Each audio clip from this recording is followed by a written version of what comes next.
In this video again I am continuing with the properties of complex conjugates, and here there are 4 properties which needs to be proved also, and therefore they are grouped together.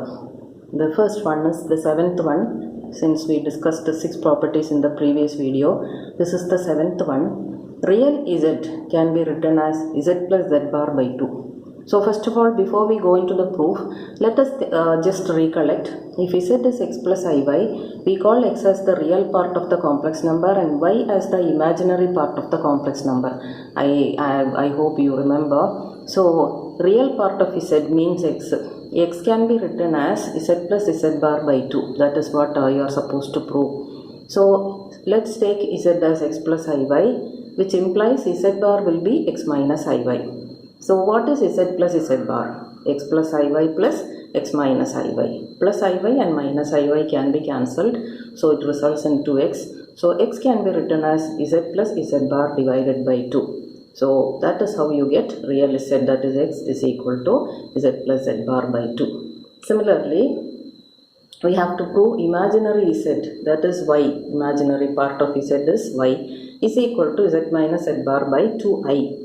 So we assume z as x plus iy, which will imply z bar is x minus iy. So z minus z bar means x plus iy minus of x minus iy, which means x plus iy minus x plus iy. So minus x and plus x automatically cancels.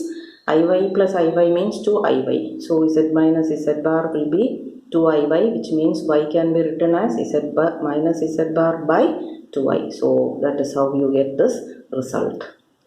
The 9th one is z is real if and only if z is equal to z bar. So when will a complex number become purely real? Only the real part will be there. Imaginary part has to become 0.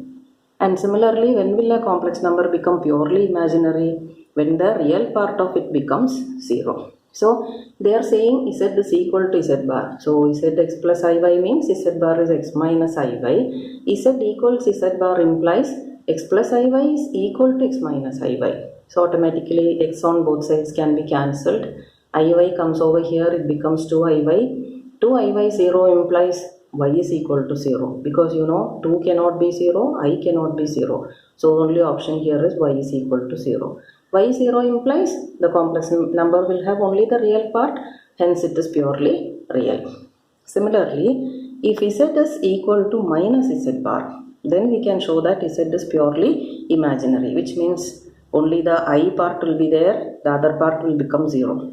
So we assume z as x plus iy as always, which implies z bar is x minus iy, and x plus iy equals negative of x minus iy, because we are assuming z is equal to minus z bar. So x plus iy is equal to minus x plus iy.